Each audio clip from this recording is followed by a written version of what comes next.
final award of the evening, the Washington Small Business Person of the Year Award. This year's winner started his business as a high school project, and it grew into a shipping container business that helps people with their moving, mobile storage, and temporary workspace needs.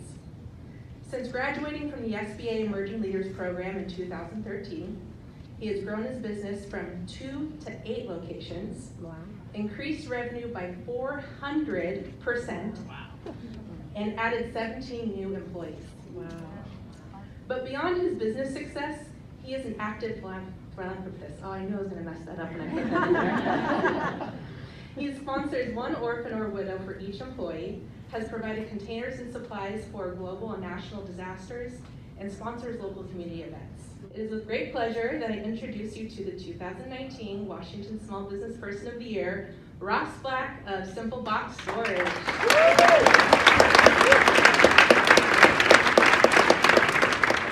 Someone introduced me the other day as the Small Person of the Year.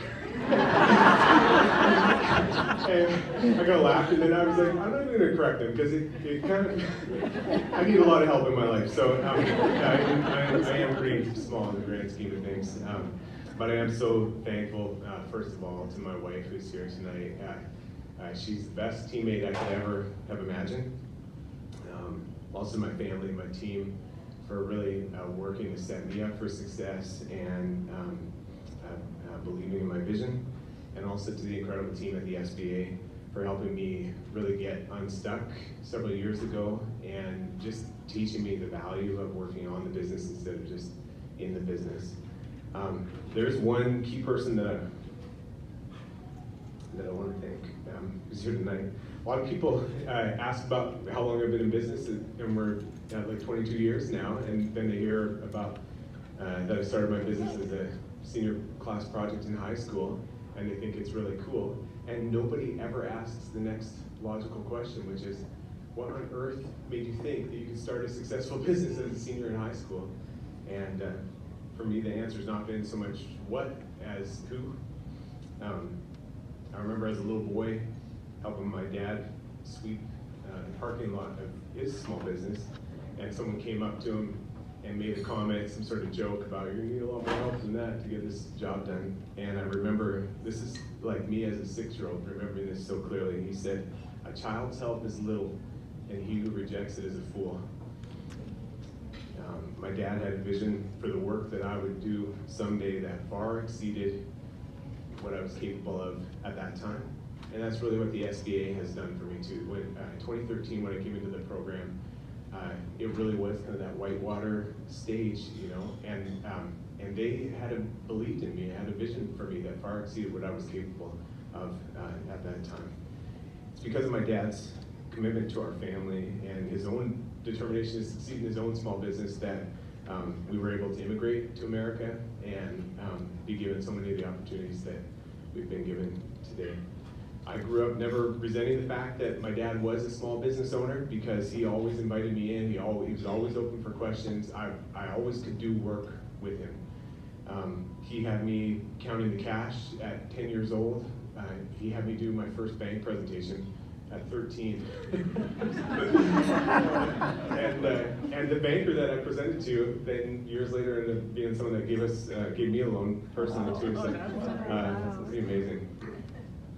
When I was 15, I remember I didn't have a car yet, and I was running late for school, and he offered to give me a ride. We pulled up in front of the high school, and rather than just wave goodbye, he hopped out,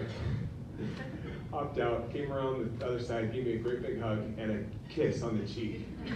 And as a 15-year-old, I'm like, oh my God, this is so embarrassing. I walked into school, and one of the bullies of school says, hey, is that your dad? And I thought I'm gonna get like a black eye. It's gonna only go downhill from here. And he says, what I wouldn't give to have a dad like that. Wow. So over the past 22 years, my dad has continued to help me. And, he's brainstormed with me, he's defended me, even when I've been the one that was in the wrong. He's encouraged me and believed in me. We were in DC 2 days ago, and when my dad heard that I was going to DC, he says, I bet he's going to meet the president. As if in the middle of everything he's got going on, when he heard that Dave's son was coming to town, he'd probably clear a little bit of time. So, I was chatting with Debbie earlier, and we were just talking about advice in business. I was thinking, like, get you a Dave on your team. That's what you need. You need that on your team, and you'll be able to go the distance. So, 22 years later, my dad likes to joke that he's still trying to help me finish my senior class project. But the reality is, it's the truth. Like, he's been helping me all along. I think the challenge for each of us today is really to take a moment to appreciate the people that have provided that support and encouragement in your life, not just in your career, but in your relationships. Who's supported you and encouraged you? Maybe it's been a family member, maybe it's been a former coworker from years ago, or maybe it's someone here at the SBA.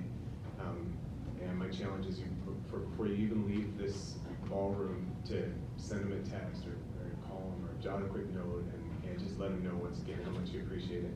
And I think even the greater challenge for us is not just to think about the people who have done that for us, but to really be the kind of person that would do it for someone else. Maybe you didn't grow up with a great dad like mine, but you could give someone what you wish you always had. Do for one what you wish you could do for many. Just one last piece of advice on that. I'm 40 years old now, and I always just value the time I get with my dad, and when he puts his arm around me and says, "Good job, son." Like, there's it's such a strong inheritance. It's the best thing you can give your kids. It's not too late. If they're already outside of the house, it's as long as you're breathing, it's not too late. One of the guiding principles of our company is story time. Trying to a principle like this, but it's just that people matter more than pennies. And so, more than a to-do list, more than a bottom line. So many people here tonight have just talked about it's the relationships that really matter. And Barry has even just said, it's like we're nothing without relationships. You can discover an idea on your own. You can start a business on your own. You can be the only person that signs the paychecks. You can do a lot of good day-to-day work on your own, but we're built for relationship, and I think you can only thrive in a relationship. Businesses only truly work because of healthy relationships, and that's just one of the things I appreciate so much about the SBA is it's the funnest. It doesn't feel like a government entity at all. Like anyway, there's so many hubs and stuff. That seems weird in the government. But it truly represents, I think, the best of what we, the people, for the people, are all about. And so I'm just so truly thankful for the SBA, for the help that I've received so far, for each person that makes it what it is. And I'm just so honored by this, and I'm looking forward to more opportunities to give back and be even more involved. It's such an honor, and I just thank you so much.